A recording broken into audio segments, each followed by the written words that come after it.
ආයිබෝන් කියලා පිළිගන්නවා ඔන්ලයින් සරසවි අපේ YouTube channel එකට. අද අපි කතා කරන්න යන්නේ 11 ශ්‍රේණියේ තාපේ පාඩමේ කඩිනම් පුනරීක්ෂණ පාඩම.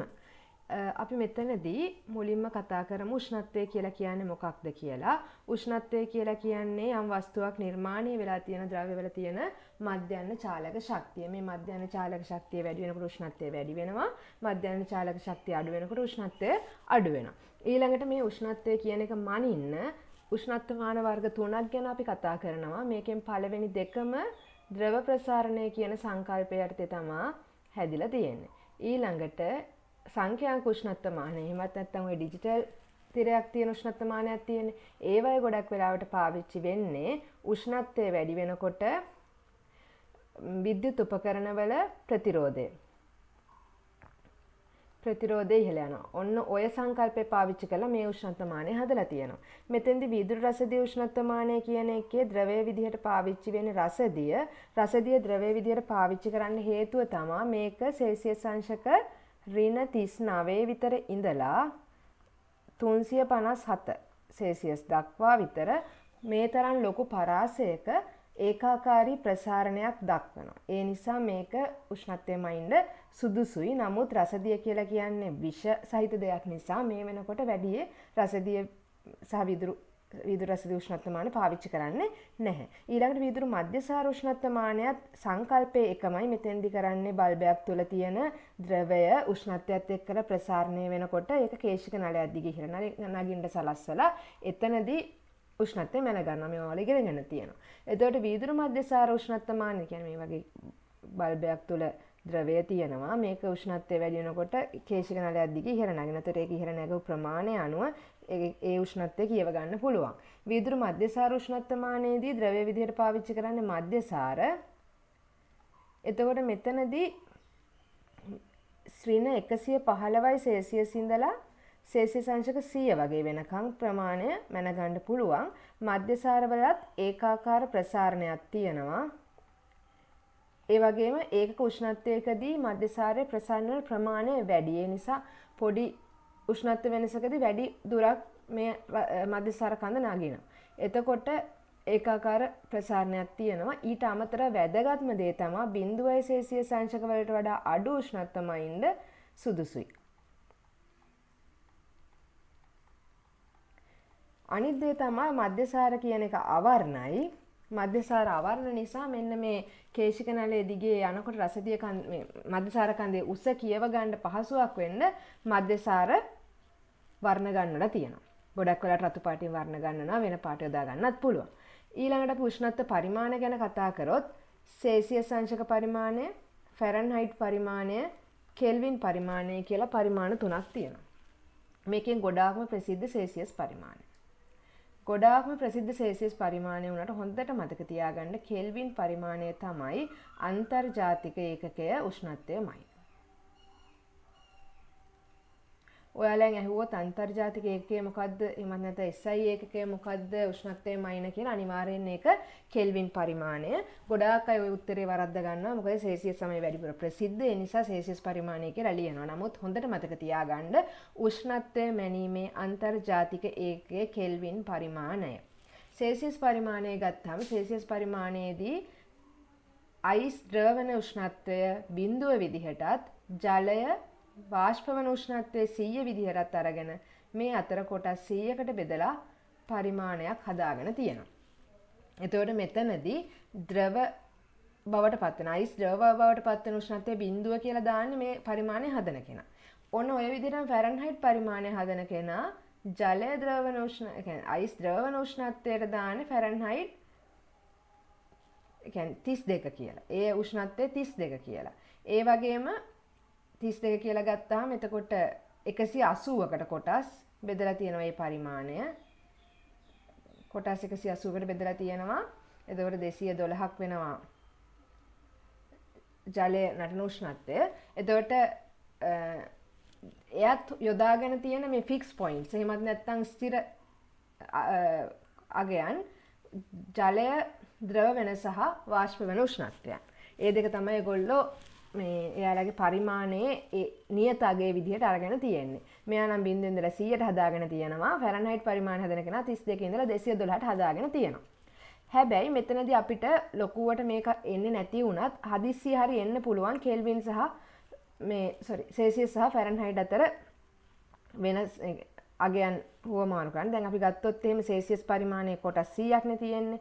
එතකොට කාට හරි ඕනනම් සෙල්සියස් ෆැරන්හයිට් කරන්න එයාට සිද්ධ වෙනවා සෙල්සියස් ෆැරන්හයිට් කරන්න නම්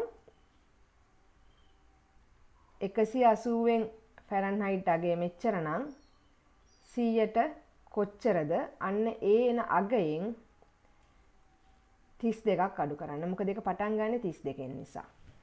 ෆැරන්හයිට් සෙල්සියස් කරන්න. ඒ වගේම සෙල්සියස් ෆැරන්හයිට් කරන්න ඕන වුණොත් එහෙම සෙල්සියස් වල 100 පරිමාණයෙන් තියෙන්නේ 100ට කියන යම් අගයක් 180 කොටස් වලින් කීයද කියලා බලලා ඒකට 32ක් එකතු කරන්න. එතකොට ඔයාට කවුරු හරි සෙල්සියස් අගය දීලා ෆැරන්හයිට් කරන්න කියලා කීවොත් එහෙම මෙන්න මෙතෙන්ට ඒ අගය දාලා මේ සමීකරණය විසඳගත්තා නම් හරි. එතකොට ෆැරන්හයිට් දීලා සෙල්සියස් කරන්න කිව්වොත් මෙතෙන්ට ෆැරන්හයිට් අගය දීලා මේ සමීකරණය විසඳගත්තොත් ඔයාට සෙල්සියස් අගය එනවා. ඒ වගේම මතක තියාගන්න මේගොල්ලෝ ඔක්කොම මේ බිඳුව ගත්තේ එයාට ඕන තැනනේ. නමුත් කෙල්වින් පරිමාණයේදී නිරපේක්ෂ ශුන්‍ය. එහෙමත් නැත්නම් මොකක් හරි වස්තුවක තියෙන චාලක ශක්තිය බිඳුව වෙන අවස්ථාව තමයි බිඳුව කියලා ගන්න. ඒක සෙල්සියස් වලින් ගත්තොත් නම් ඍණ 273.15 සෙල්සියස් කියන අවස්ථාවේදී තමයි කෙල්වින් බිඳුව වෙන්නේ. ඒ කියන්නේ චාලක ශක්තිය ශුන්‍ය වෙන්නේ ඕනෑම වස්තුවක. හැම දෙයකම දැන් බිඳුව වෙන්නේ පටන් ගන්න ඕනේ. දැන් උෂ්ණත්වය කියලා කියන්නේ වස්තුවක තියෙන චාලක ශක්තිය මයින මිම්මක් නම් චාලක ශක්තිය ශුන්‍ය වෙන අවස්ථාව තමයි බිඳුව වෙන්න ඕනේ. නමුත් දැන් මේ අපි සෙල්සියස් සහ ෆැරන්හයිට් පරිමාණවල බිඳුව කියලා ගත්ත තැන්වලදී වස්තුවට යම් චාලක ශක්තියක් තියෙනවා. ඒක නිසා නිරපේක්ෂ ශුන්‍ය කියන එක ගණනය කරලා තියෙන මේ කෙල්වින් පරිමාණයේදී විතරයි. ඒක මනක් කල්පිත අවස්ථාවක්. ඇත්ත ලෝකෙක පවතින්න බෑ. ඒතකොට කෙල්වින් බිඳුව කියලා කියන එක සෙල්සියස් වලින් මැන්නොත් ඍණ 273.15ක් වෙනවා. එතකොට සෙල්සියස් බිඳුව කියලා කියන්නේ එතකොට කෙල්වින් වලින් නම් 273.15ක් වෙනවා. සෙල්සියස් බිඳුව. මොකද කෙල්වින් බිඳුව කියලා කියන්නේ ඍණ 273.15 සෙල්සියස්. සෙල්සියස් බිඳුව කියලා කියන්නේ කෙල්වින් නම් 273.15යි. එතකොට සෙල්සියස් 100 නම් 373.15යි කෙල්වින්. ඒ නිසා මේ සෙල්සියස් අගයට ආසන්නව 273ක් එකතු කරපුවාම ඔයාට කෙල්වින් අගය ලබා ගන්න පුළුවන්. කෙල්වින් වලින් ඒ අගය ලබා ගන්න පුළුවන්. ඒතර උෂ්ණත්වයේ මයින් පරිමාණ ටික ඕවා. ඊට පස්සේ අපි තාපය ගැන කතා කරමු. තාපය කියලා කියන්නේ ශක්තියක්. එතකොට තාපය ගත්තාම උෂ්ණත්වයේ වැඩි වස්තුවක ඉඳලා උෂ්ණත්වයේ අඩු වස්තුවකට තාපය ගමන් කරනවා. එතෙන්දී උෂ්ණත්වයේ අඩු වස්තුවේ උෂ්ණත්වය වැඩි වෙනවා. උෂ්ණත්වයේ වැඩි වස්තු උෂ්ණත්වය පහළ යනවා. එහෙම වෙලා මේක තාප සමතුලිතතාවයකට පත් වෙනවා. ඒ කියන්නේ මේ විදිහට වස්තු දෙකක් ස්පර්ශ වෙලා තිබ්බොත් එහෙම මෙයා සෙල්සියස් අංශක 100 තියෙන්නේ, මෙයා සෙල්සියස් අංශක 80 නම් තියෙන්නේ. මෙයාගේ උෂ්ණත්වය වැඩි වෙලා මෙයාගේ උෂ්ණත්වය අඩු වෙලා මේ දෙන්නම සෙල්සියස් 90 දී වගේ සමතුලිත වෙන්න පුළුවන්. එහෙම උෂ්ණත්වය සමතුලිත වුණාට පස්සේ මේ දෙක අතර තාප හුවමාරුවක් වෙන්නේ නැහැ. අන්න ඒ අවස්ථාවට කියනවා තාපජ සමතුලිතතාවය කියලා.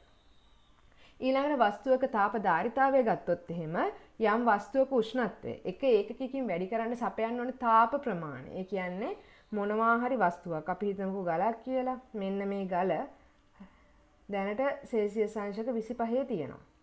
මේකේ උෂ්ණත්වය 1 සෙල්සියස් එකකින් ඉහළ දාන්න. ඒ කියන්නේ සෙල්සියස් අංශක 26 වෙන්න. අපි මේකට කොච්චර තාප ප්‍රමාණයක් සපයන්න ඕනේද? අන්න ඒක තමයි තාපධාරිතාව කියලා කියන වස්තුවක. එතකොට වස්තුවක තාපධාරිතාවය මයින සම්මත ඒකක අන්තර්ජාතික සම්මත ඒකකය කෙල්විනයට ජූල් සෙල්සියස් අංශකයට ජූල් කියලා කියන කියන්නේ සෙල්සියස් අංශක 1කින් ඉහළ දාන්න කොච්චර ශක්ති ප්‍රමාණයක් ඕනද කියන එක. අනිත් එක හොඳට මතක තියාගන්න කෙල්වින් පරිමාණයේ අංශක දෙකක් අතර වෙනසයි සෙල්සියස් පරිමාණයේ අංශක දෙකක් අතර වෙනසයි දෙකම සමානයි. කියන්නේ එයාලගේ අර පරිමාණය සමානයි. ඊළඟට විශිෂ්ට තාපධාරිතාවය කියලා කියන්නේ යම් ද්‍රව්‍යයක ඒකක ස්කන්ධයක උෂ්ණත්වය ඒකකයකින් කියන්නේ සෙල්සියස් හෝ ෆැරන්හයිට් හෝ කෙල්වින් හෝ 1කින් වැඩි කිරීමට ලබා දිය යුතු තාප ප්‍රමාණය ද්‍රව්‍යයේ විශිෂ්ට තාපධාරිතාවය කියලා හඳුන්වනවා. එතකොට දැන් මෙතනදී අපි කියන්නේ සම්පූර්ණ වස්තුවේ උෂ්ණත්වය සෙල්සියස් 1කින් වැඩි කරන්න. අන්න ඒ වස්තුවේ ඒකක ස්කන්ධයක්. 1 කිලෝග්‍රෑම් එකක් කියලා හිතමුකෝ.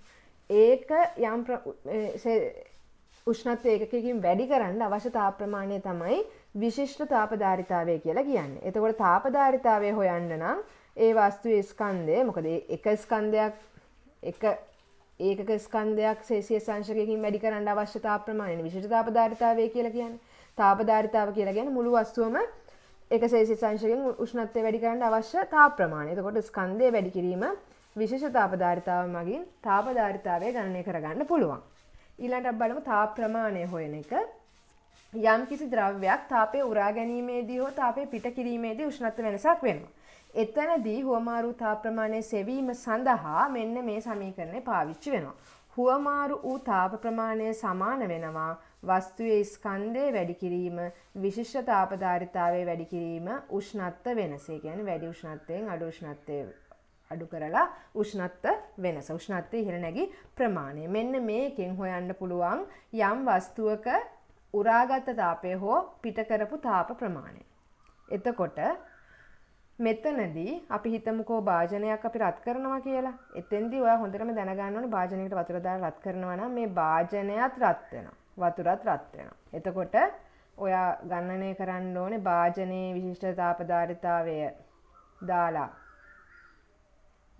එක සෙල්සියස් අංශකින් භාජනය රත් වෙන්න අවශ්‍ය තාප ප්‍රමාණය. ඒකට එකතු කරන්න ඕනේ ජලයේ ස්කන්ධය, ජලයේ විශිෂ්ට තාපධාරිතාවය සහ ජලයේ උෂ්ණත්ව වෙනස දාලා ඒ දෙක එකතු කරලා තමයි මේ භාජනයේ සහිත මේ පද්ධතිය ලබාගත්ත හෝ පිට කරපු මුළු තාපය හොයන්න වෙන්නේ. ඊළඟට පදාර්ථය මෙතනදී ඍණාගයක් ආවොත් ඒකේ තේරුම එයා තාපය පිට කරලා තියෙනවා. ඊළඟ පදාර්ථයේ අවස්ථා විපර්යාස කියලා එකක් තියෙනවා. ඒ කියන්නේ අපි දන්නවා පදාර්ථයේ භෞතික අවස්ථා තුනක් තියෙනවා ඝන ද්‍රව වායු කියලා. මෙන්න මේ එක අවස්ථාවක ඉඳලා අනිත් අවස්ථාවකට වස්තුවක් පත් වෙන එකට තමයි අවස්ථා විපර්යාසය කියලා කියන්නේ. දැන් මේක ලේසිම අයිස් වලින් මම පැහැදිලි කරන්නම්. අයිස් කියලා කියන්නේ ද්‍රව ජලයනේ. ජලය කියන රසායනිකයේ මේ ඝන අයිස් කියලා කියන්නේ ඝන ජලය. ඒ කියන්නේ ජලය කියන රසායනිකය ඝන කියන භෞතික අවස්ථාවේ තියෙනකොට ඒක අයිස්. එතකොට මේ අයිස් වලට උෂ්ණත්වය දෙනකොට ඒකට ද්‍රව වෙන්න පුළුවන්. ජලයේ බවට පත් වෙන්න පුළුවන්.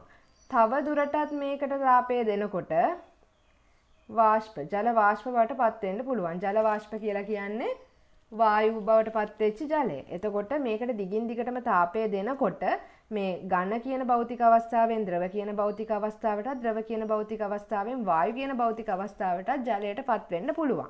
එතකොට ඝනයක් ද්‍රව වෙන උෂ්ණත්වයට අපි කියනවා ද්‍රවාංකය කියලා. ඒ වගේම ද්‍රවයක් වායු වෙන උෂ්ණත්වයට අපි කියනවා තාපාංකය කියලා. ඒ වගේම තමයි මේකෙන් උෂ්ණත්වය අඩු කරලා සිසිල් කරනකොට ෆ්‍රිජ් එකට දැම්මා කියලා හිතන්නකෝ මේ අයිස් හැදෙන්න. එතකොට උෂ්ණත්වය පිට වෙලා ද්‍රව කියන භෞතික තත්ත්වයේ ඉඳලා ඝන කියන භෞතික තත්ත්වයට ජලයපත් වෙනවා. අන්න ඒ උෂ්ණත්වයට අපි හිමාංකය කියලා කියනවා. එතකොට මේ ද්‍රවාංකය සහ හිමාංකය කියන දෙකම එකයි. එතකොට ජලයේ නම් මේක සෙල්සියස් අංශක බිඳුවයි. බිඳුවේදී ඝන ජලයේ ද්‍රව ජලයේ බවට පත් වෙනවා. ඒ වගේම ද්‍රව ජලයට ඝන ජලයේ බවට පත් වෙන්නත් පුළුවන්. බිඳුව වල චුට්ටක් හරි උෂ්ණත්වය අඩු වුණොත් එතනදී ඒක ඝන බවට පත් වෙනවා. බිඳුව වල පොඩ්ඩක් හරි උෂ්ණත්වය වෙනොත් ඒක ද්‍රව බවට පත් වෙනවා. ඊළඟට ද්‍රවයක් වාෂ්ප බවට පත් වෙන උෂ්ණත්වය සෙල්සියස් අංශක 100 ජලය නම් මේක ද්‍රවයෙන් ද්‍රවයට ද්‍රවයෙන් ද්‍රවයට වෙනස් වෙනවා. ඒතර ද්‍රවාංකය කියලා කියන්නේ යම් ඝන ද්‍රව්‍යයක් රත් කිරීමේදී ඒ ඝන අවස්ථාවේ සිට ද්‍රව අවස්ථාවට පත් වෙන උෂ්ණත්වය. හිමාංකය කියලා කියන්නේ යම් ද්‍රව්‍යයක් සිසිල් කිරීමේදී ඒ ද්‍රව අවස්ථාවේ ඉඳලා ඝන අවස්ථාවට පත් වෙන උෂ්ණත්වය. තාපාංකය කියලා කියන්නේ යම් ද්‍රවයක් රත් කිරීමේදී ද්‍රවය තුලින් බුබුලු දමමින් වාෂ්ප බවට පත්වීම. එහෙමත් නැත්නම් නැටීම සිදුවන උෂ්ණත්වය. ඊළඟට මොකද්ද මේ গুপ্ত තාපය කියලා කියන්නේ? අවස්ථා විපර්යාසයක් වෙන අවස්ථාවේදී. අපි හිතමුකෝ මෙහෙම. මම ගන්නවා සෙල්සියස් අංශක බිඳුවේ තියෙන අයිස්. දැන් මම මේක රත් කරනවා. මේක බිඳුවේම සෑහෙන වෙලාවක් තියෙන උෂ්ණත්වය වෙනස් වෙන්නේ නැතුව. ඔන්න දැන් මේක සම්පූර්ණයෙන් ද්‍රව බවට පත් වෙලා තියෙනවා. අන්න එතන ඉඳලා උෂ්ණත්වය වැඩි වෙන්න ගන්නවා. කාලය අපි හිතමු විනාඩියක් කියලා. විනාඩියක් යනකම්ම මේ අයිස් වලට දීපු උෂ්ණත්වයට වෙච්ච දෙයක් නැහැ. ඒ උෂ්ණත්වය උෂ්ණත්ව වෙනසක් වෙන්නේ නැහැ. ඒ කියන්නේ විනාඩියක් යනකම්ම මේ පද්ධතිය මම රත් කරනවා. මම අයිස් කැර ටිකක් බීකර් එකකට දාගෙන රත් කරනවා. රත් කරනවා කියලා කියන්නේ මං තාපය කියන ශක්තිය මෙයාට සපයනවා. මං තාපය දෙනවා. හැබැයි මෙයා බිඳුවට වඩා උෂ්ණත්වය වෙනසක් වෙන්නේ නැහැ. එහෙමනම් මේ මම දීපු තාපයට මොකද උනේ? ඒකට වෙච්ච දෙයක් නෑ. අන්න ඒ නිසා තමයි ඒකට গুপ্ত තාපය කියලා කියන්නේ. එතකොට යම් කාල සීමාවක් තුල මම මේ අයිස් වලට තාපය දෙනවා. හැබැයි එයාගේ උෂ්ණත්වය වැඩි වෙන්නේ නැහැ. අන්න එහෙම වෙලාවට අපි කියනවා গুপ্ত තාපය කියලා. එතකොට දැන් බිඳුවේ තියෙන ජලය මම තාපය දෙනවා ඔන්න විනාඩියකට පස්සම ඔන්න යන්තම් උෂ්ණත්වය වැඩි වෙන්න ගන්න. විනාඩි 10කට විතර පස්සේ ආපහු සැරයක් මම තාපය දෙනවා. හැබැයි මේකේ උෂ්ණත්ව වෙනසක් වෙන්න ඒක 100මයි. අන්න එතනදී මෙයා වායු බවට පත් වෙනවා. ඊට පස්සේ ආපහු උෂ්ණත්වය වැඩි වෙන්න ගන්න. එතකොට අවස්ථා විපර්යාසයක් සිදු වෙන අවස්ථාවේදී උෂ්ණත්වයේ වැඩි වීමක් සිදු නොවි ලබා ගන්නා තාපය গুপ্ত තාපය කියලා කියනවා. මෙතනදී මේ ලබා දෙන තාපය පාවිච්චි වෙන්නේ මෙයාගේ අවස්ථා විපර්යාසය කරන්න. ඒ කියන්නේ ඝන අයිස් ද්‍රව කරන්න තමයි මේ තාපය කියන ශක්තිය යොදාගන්නේ. එතකොට ඒකෙන් උෂ්ණත්වය වැඩි වෙන්නේ නැහැ. උෂ්ණත්වය වැඩි වීම සඳහා ඒක යොදාගන්නේ නැහැ. ඒක යොදාගන්නේ අර ඝන අයිස් ද්‍රව කරන්න. එහෙම නැත්නම් ඝන ඉටි ද්‍රව කරන්න. මොකක් හරි අවස්ථා විපර්යාසයක් සිදු වෙන අවස්ථාවේදී උෂ්ණත්වයේ වැඩිවීමක් සිදු නොවි ලබා ගන්නා තාපය গুপ্ত තාපය කියලා කියනවා. ද්‍රවාංකයේ පවතින යම් ඝන ද්‍රව්‍යයක් ඒකක ස්කන්ධයක්. ද්‍රවාංකය කියලා කියන්නේ බිඳුවේ තියෙන අයිස් නම් උදාහරණයක්. ද්‍රවාංකයේ තියෙන යම් කිසි ඝන ද්‍රව්‍යයක ඒකක ස්කන්ධයක්. කිලෝ එකක්. උෂ්ණත්වය වෙනස් වීමකින් තොරව දැන් මම කීවා වගේ දැන් මම කිලෝ එකක් අයිස් අරගෙන රත් කරනවා ඒක උෂ්ණත්වය වැඩි වෙන්නේ නැහැ. උෂ්ණත්වය වෙනස් වීමකින් තොරව සම්පූර්ණයෙන්ම ද්‍රව බවට පත් කිරීමට අවශ්‍ය තාප ප්‍රමාණය එම ද්‍රව්‍යයේ විලයනයේ විශිෂ්ට গুপ্ত තාපය කියලා හඳුන්වනවා. ඊළඟට තාපාංකයේ පවතින ද්‍රවයක ඒකක ස්කන්ධයක් ඒ උෂ්ණත්වය වෙනස් වීමකින් තොරව සම්පූර්ණයෙන්ම වාෂ්ප බවට පත් වෙන තාපාංකයේ පවතින ද්‍රවයක් කියන්නේ සෙල්සියස් අංශක 100 තියෙන ජලය උදාහරණයක්. ඒකේ 1 කිලෝ එකක් අරගෙන ඒකේ උෂ්ණත්වය වෙනස් වෙන්නේ නැතුව සම්පූර්ණ වාෂ්ප කරන්න අවශ්‍ය තාප ප්‍රමාණය වාෂ්පීකරණයේ විශිෂ්ට গুপ্ত තාපය කියලා හඳුන්වනවා. විශිෂ්ට গুপ্ত තාපය කියලා කියන්නේ මේ ඒකක ස්කන්ධයක් උෂ්ණත්වය වෙනස් වීමකින් තොරව සම්පූර්ණයෙන්ම අවස්ථා විපර්යාසයට ලක් කිරීමට අවශ්‍ය කරන තාප ප්‍රමාණය. ඊළඟට අපි යන් වාෂ්පීකරණය සහ වාෂ්පීභවනය අතර වෙනස කතා කරන්න. වාෂ්පීකරණය දැන් නම් ඔයගොල්ලෝ දන්නවා. තාපාංකයේ පවතින ද්‍රවයකට ඒ කියන්නේ සෙල්සියස් අංශක 100 තියෙන ජලය කියමුකෝ. තව දුරටත් තාපය සපයද්දි මේක නටලා වාෂ්ප බවට පත් වෙලා ඔයා දිගටම ඕක රත් කරොත් වතුර ටික අයින් වෙලාම යනකම් ඕක රත් වෙලා වාෂ්ප වෙලා අයින් වෙනවා. අන්න ඒ විදිහට තාපාංකයේ පවතින ද්‍රවයකට තව දුරටත් තාපය සපයලා නැට්ටීම නිසා වාෂ්පීකරණය වෙනවා. ඒකට කියන්නේ වාෂ්පීකරණය. වාෂ්පීභවනය කියලා කියන්නේ තාපාංකයට පහළ උෂ්ණත්වවලදී ද්‍රවය ක්‍රමයෙන් වාෂ්ප බවට පත් වීම. දැන් උදාහරණයකට වතුර ටිකක් හැරුණාම අපි ඕක පිහලා තියනවා. ටික වෙලාවකින් ඒක වාෂ්ප වෙලා යනවා. හැබැයි එතනදී ඒක තාපාංකයට රත් වෙන්නේ නැහනේ. ගිහින් බලන්නකො වතුර රත් වෙලා වතුර හැල්ලා තියෙන තැනක ඔයා වතුර පිහලා ඉවර වෙලා චුට්ටකින් ගිහිල්ලා බලයි සෙල්සියස් අංශක 100 විතර රත් වෙලා තියෙන්නේ නැහනේ. හැබැයි ඒක වාෂ්ප වෙලා යනවා. ඒ විදිහට තාපාංකයට පහළ උෂ්ණත්වවලදී ද්‍රවයක් ක්‍රමයෙන් වාෂ්ප වෙන එකට කියන්නේ වාෂ්පීභවනය. ඔන්න ඔය දෙකේ වෙනස හොඳට මතක තියාගන්න. ඊළඟට අපි කතා කරමු තාපජ ප්‍රසාරණය ගැන. උෂ්ණත්වය වැඩි වෙනකොට ද්‍රව්‍යයක විශාලත්වය වැඩි වෙනවා. ඒ කියන්නේ මොකක් හරි ද්‍රව්‍යයක උෂ්ණත්වය වැඩි වෙනකොට ඒකේ දිග පළල උස කියන පරිමාව වැඩි වෙනවා. ඒ වගේම උෂ්ණත්වය අඩු වෙනකොට ඝනයක නම් ප්‍රමාණය අඩු වෙනවා. මේක අපි පරීක්ෂණයක් විදිහට කරන්නේ යකඩ බෝලයක් අරගෙන ඉස්සර වෙලා මේ වගේ මේ මුද්දක් තුලින් යවනවා. ඊට පස්සේ බෝලේ රත් කරාට පස්සේ මේ මුද්ද තුලින් යවන්න බැරුව යනවා. මොකද මේ යකඩ බෝලේ ප්‍රමාණය වැඩි වෙන නිසා. ඒතර ඝන ප්‍රසාරණයේ භාවිතා තමයි පුලින්ම කරත්ත රෝදයක් වටා යකඩ පට්ටමක් සවි කරද්දී කරත්ත රෝදයට වඩා පොඩියට යකඩ පට්ටම හදලා ඒක රත් කරලා ලොකු විශාල වුණාට පස්සේ අර රෝද දානවා. ඊට පස්සේ නිවෙනකොට ඒක ගානට අරකට සවි වෙනවා. ඒ වගේම දුම්රිය මාර්ග ප්‍රසාරණය වෙලා පීලි ඇද වෙන එක නවත්තන්න මේ පීලි අතර චූටි හිදසක් තියලා තියෙනවා. ඊළඟට දුරකථන කම්බි සහ විදුලි කම්බි යන්තම් බුරුල්ල සවි කරන්නේ නැත්නම් සීතල වෙනකොට ඒවා සංකෝචනය වෙලා කැඩිලා යන්න පුළුවන්. තද කරලා දවල්ට තද කරලා බැඳලා තියෙනවා. රෑ වෙනකොට සීතල වෙනවා. අරක කැඩෙනවා. ඒකින්ද එහෙම දෙයක් වෙනවා. ද්විලෝහ පටියකදී කරන්නේ ප්‍රසාරණය වෙනස් ලෝහ දෙකක් මේ විදිහට එකට සම්බන්ධ කරනවා. එතකොට රත් වෙනකොට මේ එක්කෙනෙක්ගේ දිග වැඩි වෙනවා. මේ පැත්තේ කෙනාගේ දිග වැඩි වෙනවා මෙයාට සාපේක්ෂව. එතකොට මේක එකට සෙට් කරලානේ තියෙන්නේ. ඒ නිසා දිග වැඩි වෙන්නේ මෙන්න මෙහෙම නැවිලා. එතකොට මේ වගේ එකක් අපි සර්කිට් එකකට සම්බන්ධ කරලා තිබ්බොත් ඒ අවස්ථාවේදී මේ සර්කිට් එක මේ විසන්ධි වෙනවා. දැන් මේ විදිහට එකිනෙකට වෙනස් ප්‍රසාරණයන් තියෙන මේ ලෝහ දෙකක් තමයි එකට සම්බන්ධ කරලා තියෙන්නේ.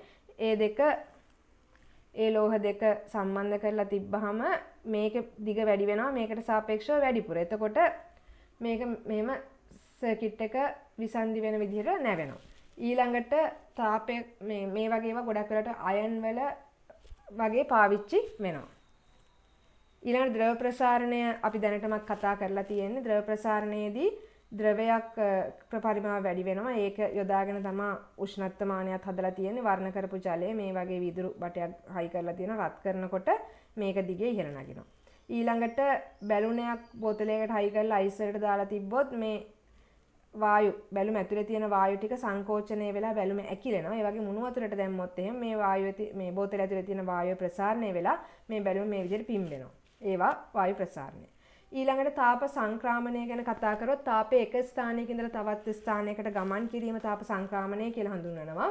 සන්නයනය, සංවහනය, විකිරණය කියලා ප්‍රධාන ආකාර තුනකට මේක වෙනවා. මෙතනදී ඝන ද්‍රව්‍ය තුලින් තාපයේ සංක්‍රමණය වෙන ප්‍රධානම ක්‍රමය තමයි සන්නයනය කියන්නේ. සන්නයනයේදී මේ එකට එකක් සම්බන්ධ වෙලා තියෙන අංශු වල චාලක ශක්තිය එකින් එකට හැප්පීමෙන් ගමන් කරන එක වෙන්නේ. දැන් අපි මේ හැන්දක් ලෝහ හැන්දක් ඉටිපන්දමකට ඇල්ලුවාම අපිට අතට රස්නේ දැනෙන්නේ මෙන්න මේ සන්නයනය මගින් තාපය ගමන් කරන නිසා. ඒ වගේම තාපය ගමන් කරන ද්‍රව්‍යයක් තියෙනවා. තාපය ගමන් නොකරන ඒවාක් තියෙනවා. දැන් ලෝහයම හොඳ තාප සන්නායක. ඒ විදිහට හොඳට තාපය සන්නයනය කරන්න පුළුවන් ඒවට තාප සුසන්නායක කියලා කියනවා. ලී වගේ ඒවා හරහා තාපය යන්නේ නැහැ. ඒවට තාප කුසන්නායක කියලා කියනවා. ඊළඟට සංවහනය ගැන කතා කරොත් එහෙම සංවහනය කියලා කියන්නේ වායු හා ද්‍රව හරහා තාපය ගමන් කරන ක්‍රමය. මෙතනදී ගොඩක් වෙලාවට පල්ලෙහා ස්තරයේ තියෙන ද්‍රව ටික වැඩිපුර රත් වෙනවා. රත් වෙලා ඒක ඉහළට එනවා ඝනත්වය අඩු වෙලා. ඊට පස්සේ එතනින් පහරට ඊළඟට ආපහු තියෙන ජලය ටික පිරෙනවා. ඒකත් රත් වෙලා උඩට යනවා. ඔය විදිහට සංවහන ධාරා කියලා තමයි මේවා අපි හඳුන්වන්නේ. මේ ක්‍රමයට ද්‍රව සහ වායු වල උෂ්ණත්වය වෙනස් වෙනවා. ඊළඟට අපි මුහුදු සුළං සහ ගොඩ සුළං ගැන කතා කරොත් එහෙම දහවල් කාලයේදී ගොඩබිම මුහුදට වඩා ඉක්මනට රත් වෙනවා. ගොඩබිම මුහුදට වඩා ඉක්මනට රත් වුනහම මේ ගොඩබිම ආශ්‍රිතව තියෙන වායු ධාරා රත් වෙලා ඉහළ යනවා. එතකොට ඒ අඩුව පුරවන්න මුහුද දෙසින් හුලං හමාගෙන එනවා. මේකට අපි කියනවා මුහුදු සුළං කියලා. ඊළඟට රාත්‍රී කාලයේදී ගොඩබිම වඩා ඉක්මනින් සිසිල් වෙනවා. එතකොට ගොඩබිමට වඩා මුහුද රස්නේ. එතකොට මුහුද ආශ්‍රිතව තියෙන මේ වායු ධාරා රත් වෙලා ඉහළ යනවා. ඒ අඩුව පුරවන්න ගොඩබිමේ ඉඳලා සිසිල් සුළං හමාගෙන යනවා. මේකට අපි කියනවා ගොඩ සුළං කියලා. මුහුදු සුළං ඇති වෙනකොට දවල් කාලයේදී ගොඩබිම වඩා ඉක්මනට රත් වෙනවා. ඊට පස්සේ ඒ ආශ්‍රිතව තියෙන වායු ධාරා ඉහළ යනවා. ඒ අඩුව පුරවන්න මුහුද දෙසෙන් හුලං වෙනවා. ගොඩ සුළං ඇති වෙන අවස්ථාවේදී රාත්‍රී කාලයේදී මේ මුහුද ආශ්‍රිතව රස්නේ වැඩි. මොකද මුහුද හිමින් සීතල වෙන්නේ. ඒ ආශ්‍රිත වායු ධාරා රත් වෙලා ඉහළ යනවා. ගොඩබිමේ ඉඳලා මුහුද දිහාට හුලං යනවා. ඒ විදිහටම තමයි විකිරණය කියලා කියන්නේ. රත් වෙච්ච වස්තුවක ඉඳලා පදාර්ථයේ මැදිහත් වීමකින් තොරව, ඒ කියන්නේ අංශු වල සහභාගීත්වයකින් තොරව විද්‍යුත් චුම්බක තරංග විදිහට තාපය ගමන් කරන එක. මේකට හොඳම උදාහරණය තමයි සූර්යයාගේ ඉඳලා පෘථිවිය දක්වා තියෙන මේ රික්තකයක්නේ. ඒ විදිහට සූර්යයාගේ සිට පෘථිවියට තාපය එන්නේ ওই විදිහට. ඊළඟට හොඳට මතක තියාගන්න විකිරණය ගැන කතා කරද්දී අඳුරු පෘෂ්ඨ මගින් සහ රළු පෘෂ්ඨ මගින් විකිරණ තාපය අවශෝෂණය කිරීම වැඩි. දිලිසෙන පෘෂ්ඨ මගින් සහ සුදු පැහැති පෘෂ්ඨ මගින් විකිරණ තාපය පරාවර්තනය කිරීම වැඩි. කළු පෘෂ්ඨ මගින් විකිරණ තාපය ඉතා වැඩියෙන් අවශෝෂණය කරන අතර පරාවර්තනය වෙන්නේ අඩුවෙන්. ඒ නිසා තමයි අපි කළු කුඩ පාවිච්චි කරන්නේ. ඒ වගේම සුදු පාට ඇඳුම් අඳින්නේ අවුවට යද්දි. මොකද ඒකෙන් අවශෝෂණය කරනවා අඩුයි, පරාවර්තනය කරනවා වැඩි, අපිට රස්නේ දැනෙනවා අඩුයි. ඔන්න ඔය දේවල් ටික තමයි තාපය ගැන ප්‍රධාන වශයෙන්ම මට කතා කරන්න තියෙන්නේ. ඉතුරු ප්‍රධාන පාඩමෙන් අපි මීට වඩා විස්තරාත්මකව මේ දේවල් ගැන කතා කරමු. දැනට විභාගයට යන අයට හැමදේම ඔන්න මම මතක් කරා. ගොඩක් ස්තුතියි අපිත් එක්ක එකතු වුණාට.